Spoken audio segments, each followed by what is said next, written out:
దేవస్థానం నుంచి అక్షయ పాత్రలు తీసుకొచ్చాం మన వాళ్ళకి హరిదాసులకి. అదే తిరుమల తిరుపతి దేవస్థానం ద్వారా దేవాలయాలను తీసుకొచ్చాం. ఈ గుంటూరు జిల్లాలోనే నుదురుపాడు అనే గ్రామంలో ఉంది.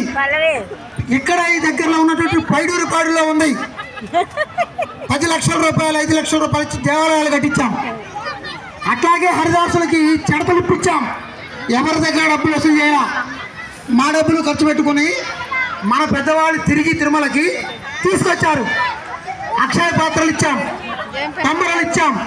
ఆ తర్వాత తిరుప్పాణాల వారు ఇది మంగళకైసికి ద్వాదశి అనేది దళితులు అని చెప్పి చేస్తున్నారు అనుకుంటున్నారు. మార్చడానికి ప్రయత్నం చేద్దామే తప్ప మరే కులానికి ఎలా డబ్బులు ఇచ్చిన వాడు ఎవరన్నా ఉన్నాడా? తిరుపతిలో తిరుపతి హుండీలో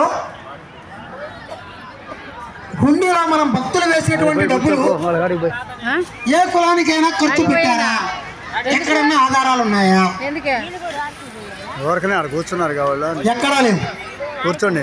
తిరుమల తిరుపతి దేవస్థానం వాళ్ళు, మన పెద్దవాళ్ళు, దాసుల కమ్యూనిటీ సంక్షేమ సంఘం అప్పట్లో కొమ్మాలపాటి నారాయణదాస్ గారు కావచ్చు, పుత్తూరు వెంకటేశ్వర్ల గారు కావచ్చు, తిరుక్కోవలూరి పూర్ణయ్య గారు కావచ్చు, దాసరి ఓబులయ్య గారు కావచ్చు, ఇట్లా తెలంగాణలో కనకదుర్గ గారు కావచ్చు, ఇటువంటి పెద్దలందరూ కూడా తిరుమల తిరుపతి దేవస్థానంలో మాది విగ్రహం ఉంది.